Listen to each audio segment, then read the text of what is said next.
Guerriau. Merci, Président, Madame la Ministre, mes chers collègues. Le prochain Conseil européen va ouvrir finalement une nouvelle ère et la Commission européenne est enfin en fonction depuis dimanche dernier. Et nous tenons à saluer le choix du commissaire Thierry Breton et l'importance du portefeuille qui lui a donc été confié. Ce sera également le premier Conseil européen de son nouveau président, M. Charles Michel.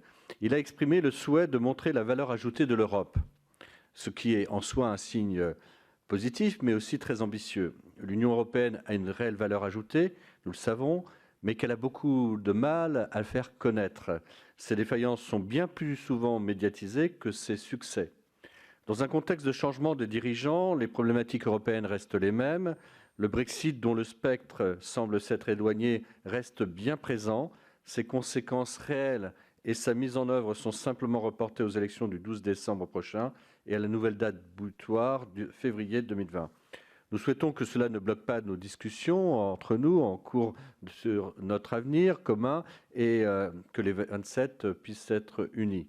L'ordre du jour n'évolue pas beaucoup de mois en mois. Bien sûr, le cadre financier pluriannuel est central.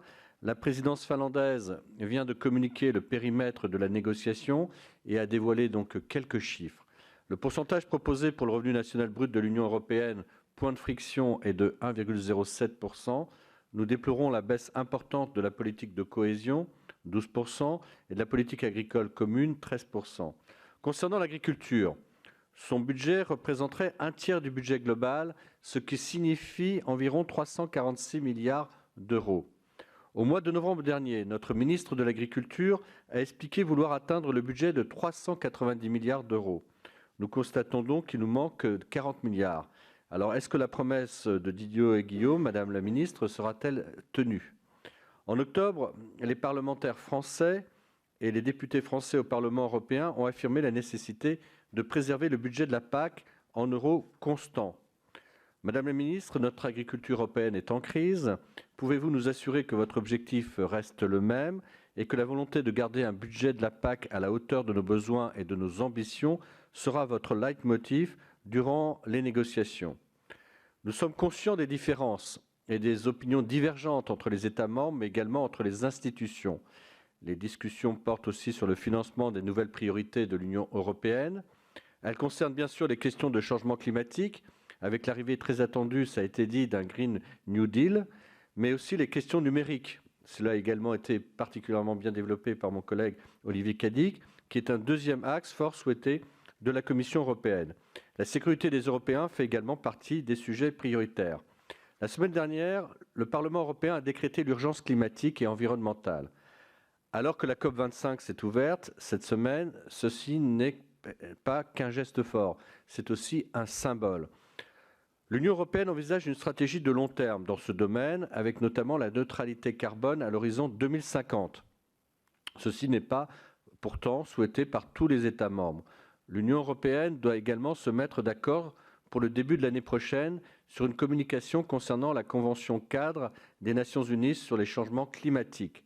Tous les secteurs devront être impliqués et actifs dans l'atteinte de cet objectif. Il ne faut pas oublier que la transition est également source d'emplois et de développement nécessaire à nos territoires. Pour que cette transition soit efficace, juste et équitable, elle passe aussi, et je dirais surtout en France, par le secteur agricole. À ce niveau, je souhaite soulever la question de la distorsion de concurrence intra- et extra-européenne qui pénalise nos agriculteurs. Des pays hors Union européenne, comme la Chine et la Russie, n'ont pas les mêmes règles ni les mêmes coûts de production des produits agricoles. Pire encore, cela est vrai à l'intérieur de l'Union européenne, avec des pays comme la Bulgarie ou la Pologne. Notre secteur agricole est à la pointe dans de nombreux domaines, il doit rester compétitif. Je pense que nous devons impérativement relever le défi d'une réglementation plus coordonnée au sein de l'Union européenne. Il en va de la crédibilité de l'Europe elle-même. Nous devons favoriser une alimentation de produits de proximité afin de réduire les gaz à effet de serre provenant du transport des marchandises, du conditionnement des aliments, jusqu'au traitement des déchets. D'autres sujets européens sont venus sur le devant de la scène ces dernières semaines. Je veux parler de la question de l'élargissement, vous l'avez évoqué. La proposition de réforme du processus qui a été faite par la France est intéressante, elle est nécessaire. Nous souhaitons que les discussions en ce sens seront productives et réalistes. Nous espérons que des réponses substantielles seront apportées à la Macédoine du Nord et à l'Albanie, dont nous devons saluer les efforts lors du sommet de Zagreb en mai prochain. Enfin, l'OTAN. L'OTAN a dépassé l'âge de la retraite en fêtant ses 70 ans d'existence dans un contexte de crise. L'opération militaire turque dans le nord de la Syrie, l'achat de matériel russe par ce même État sont en contradiction flagrante avec la stratégie de l'OTAN qui ne réagit pas. Madame la ministre, à quand une véritable stratégie de la défense et de la sécurité européenne alliée à une industrie de défense commune? L'Union européenne est à la croisée des chemins.